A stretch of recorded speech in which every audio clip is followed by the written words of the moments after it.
6வது எபிசோட்ல 3வது ரவுண்ட் ஸ்டார்ட் ஆன உடனே பாய் ஃப்ரெண்ட் உஷாரா முன்னாடி போய் கம்பியை எடுத்துட்டு புள்ளைய மட்டும் என்கிட்ட கொடுத்துட்டு நீ பின்னாடி போன்னு சொல்றான். அவன் கிட்ட பட்டனை பிரஸ் பண்ணிட்டு நானே கீழே குதிச்சிடுறேன், நீனும் உன் புள்ளையும் வெளியே போயிருங்கன்னு சொன்னாலும் கேட்க மாட்டான். ஜின்னுவும் வேற வழி இல்லாம பாலத்துல குழந்தைய வச்சுட்டு 3வது ரவுண்ட்ல யாராவது ஒரு ஆள் அவுட் ஆகிறதுக்கு கன்ஃபார்மா இவன் குழந்தைய கொண்டுடுவான்னு தெரிஞ்சுக்கிட்டு மேட்ச் ஸ்டார்ட் ஆகி பாலம் சுருங்கும் போது கத்தி எடுத்துட்டு பாதி பிரிட்ஜ்ல டைவ் அடிச்சிடறான். ஒன்னே மாதிரி ஒருத்தன் உசுரோடவே இருக்க கூடாதுன்னு கொல்ல போக அவன் குழந்தைய அந்த இடத்துல நிப்பாட்டி பக்கத்துல வந்தா குழந்தைய கீழே போட்டுருவேன், மரியாதையே கத்திய கீழே போட்டுன்னு சொல்ல இவனும் தூக்கி போட்டுறான்.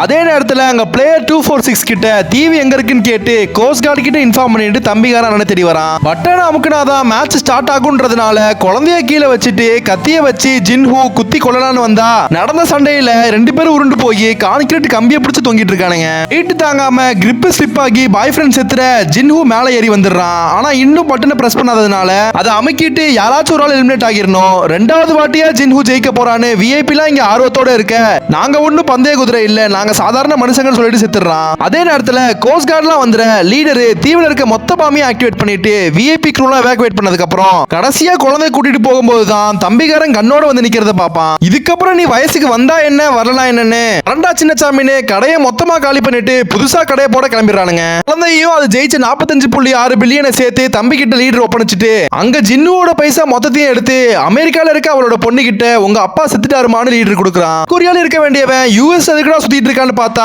எல்லா காவியும் ரெக்ரூட்டரா போட்டு அமெரிக்கன் ஸ்குவிட் கேம் நடத்துறதுக்கு அட்மிஷன் போடுறானுங்க. அடுத்து இதை பத்தி பேசலான்னு கீழே கமெண்ட்ல சொல்லிட்டு இந்த வீடியோக்கு ஒரு லைக் போட்டுட்டு மறக்காம நம்ம சேனலை சப்ஸ்கிரைப் பண்ணிட்டு போயிருங்க.